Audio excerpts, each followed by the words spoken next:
Hello everyone, नमस्कार। Delta plus एक नया वेरिएंट आया है। डेल्टा प्लस के बारे में कुछ जानकारी आप सभी को बताना चाहता हूँ। डेल्टा प्लस क्या है और डेल्टा प्लस हमारे अंदर क्या क्या चेंजेस ला सकता है। सबसे पहले ये समझिए, डेल्टा एक ग्रीक शब्द है और इसके अंदर आपको काफ़ी सारी चीज़ें देखने को मिल जाती है, जैसे डेल्टा है, लैम्डा है, अल्फ़ा है, बीटा है, थीटा है, ये सारी चीज़ें देखने को मिलती है। तो ये कुछ अलग अलग वेरिएंट होते हैं, अलग अलग हिसाब से इनको थोड़ा वेरी करना पड़ता है, अलग करना पड़ता है, जिससे कि हमें पता लग सके कि ये अलग है और ये अलग है। जैसे दो कॉपियाँ हैं, अगर एक व्यक्ति है वो 2 कॉपी है तो उसमें हमें पता लगाना होगा ना कि ओरिजिनल कौन सा है और जो डुप्लीकेट है वो कौन सा है। तो ये इसके लिए समझने के लिए कुछ चीज़ें होती हैं वो हमें करनी होती हैं। अब स्पेशली अगर हम बात करें कि इसे इंटरनल समझा तो ये जीनोम सीक्वेंसिंग से समझा जा सकता है। जीनोम सीक्वेंसिंग यानी कि जो वायरस के अंदर चेंजेस हैं उसे जीनोम सीक्वेंसिंग के आधार पर अलग कर सकते हैं, उसे हम वेरी कर सकते हैं। तो इसके अंदर जीनोम सीक्वेंसिंग की जाती है जिससे कि हमें पता लग सके कि ये डेल्टा प्लस है या डेल्टा है। अब डेल्टा प्लस कैसे पता लगाएं ये हमने समझ लिया, एक तो जीनोम सीक्वेंसिंग से और दूसरा कुछ सिम्टम्स होते हैं। सिम्टम्स क्या क्या हो सकते हैं डेल्टा प्लस के?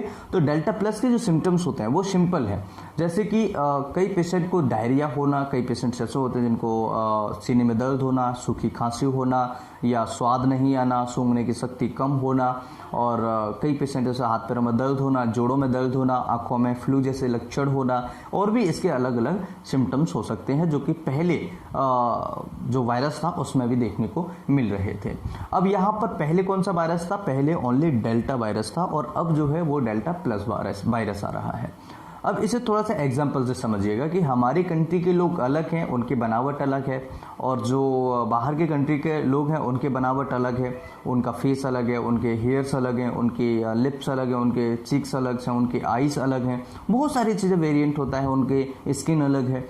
तो ये अलग अलग वेरिएंट होते हैं, ठीक है। ये अलग अलग वेरी करता है कि किस कंट्री को बिलोंग कर रहा है बंदा, तो उस हिसाब से ये हम अलग कर सकते हैं। जैसे कि अमेरिका में चले जाइए तो गोरे लोग हैं, ठीक है। बांग्लादेश या श्रीलंका में चले जाइए तो वो थोड़े थोड़े अलग, उनका कलर चेंज हो जाता है, डार्क हो जाता है। या अदर किसी कंट्री में चले जाइए, चीन में चले जाइए तो उनकी आंखें बिल्कुल छोटी छोटी सी आंखें देखने को मिलती हैं, है ना। और अपने यहाँ पर आ जाइए तो अपने यहाँ सब अच्छा है, फेस भी अच्छा है, आंखें भी अच्छी हैं, कान भी अच्छे हैं, नाक भी अच्छी है, मुंह भी अच्छा है। भाई भारत तो सब में टॉप है ना। तो वहाँ यहाँ तो सब कुछ अच्छा मिलता है। यहाँ का बंदा अगर है और उसको कहीं कोई ये नहीं कह सकता है कि इसमें ये कमी आ रही है ना। तो वो सब अपन तो ऑल इन वन है, राइट। तो इंडिया तो बहुत टॉप में है। तो इसलिए क्या होता है कि अलग अलग कंट्री के ऊपर डिपेंड करता है कि ये थोड़ा सा अलग अलग वेरी हो जाता है। तो इसी तरीके से वायरस, बैक्टीरिया, इन्फेक्शन जो होते हैं वो वेरी कर जाते हैं।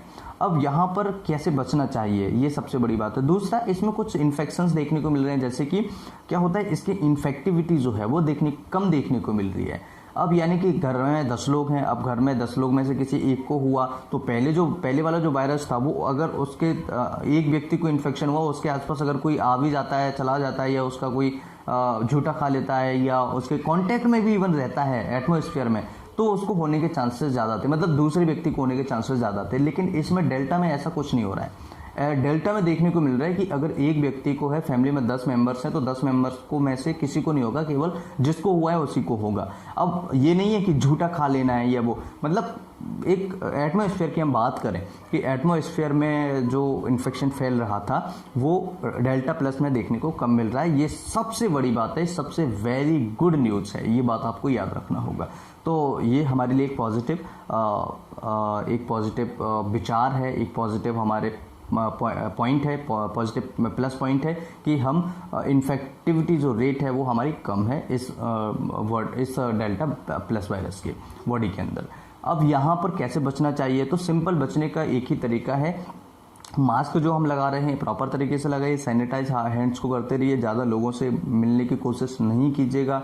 पार्टीज या जो बड़े बड़े सिनेमा हॉल्स जहां खुल रहे हैं या बंद हैं, जहां भीड़ भाड़ ज़्यादा हो रही है, उस जगह पर जाने की कम कोशिश करें, जिससे कि और आप ये ना सोचें कि वायरस ख़त्म हो गया। ये बिल्कुल भी, जिन लोगों के दिमाग में ये है कि वायरस ख़त्म हो गया है, कम हुआ है, ख़त्म नहीं हुआ है। इसलिए और अब दूसरी आफत हमारे लिए ये है कि दूसरा डेल्टा प्लस आ गया, तो इसलिए सावधानी बहुत ज़्यादा रखना ज़रूरी है। आई होप कि ये वीडियो और इस इन्फॉर्मेशन से आपको हेल्प मिलेगी और ये इन्फॉर्मेशन आपके लिए शॉर्ट वीडियो में बहुत ही ज़्यादा मदद करेगी। तो डेल्टा प्लस से बचने का सबसे अच्छा तरीका मैंने आपको बताया कि गाइडलाइंस जो गवर्नमेंट की हैं उन्हें फॉलो कीजिएगा, आप डेल्टा वायरस से बच जाएंगे। खाने पीने का ध्यान रखिएगा, पानी ज़्यादा पीजिए, इम्यून सिस्टम जो है हमारा बूस्ट होना चाहिए, और काफ़ी सारी चीज़ें जो हैं जैसे कि जो पहले वाली एंटीबॉडीज़ थी वो इसमें काम ना करे या वैक्सीन काम ना करे, ऐसी चीज़ें भी इसमें देखने को मिल सकती हैं। इसलिए बॉडी को स्ट्रॉन्ग कीजिए और नेगेटिव चीज़ों से दूर रहिएगा। आई होप कि वीडियो बहुत ही ज़्यादा हेल्पफुल होगा। नमस्कार, thanks for watching, have a nice day, जय हिंद।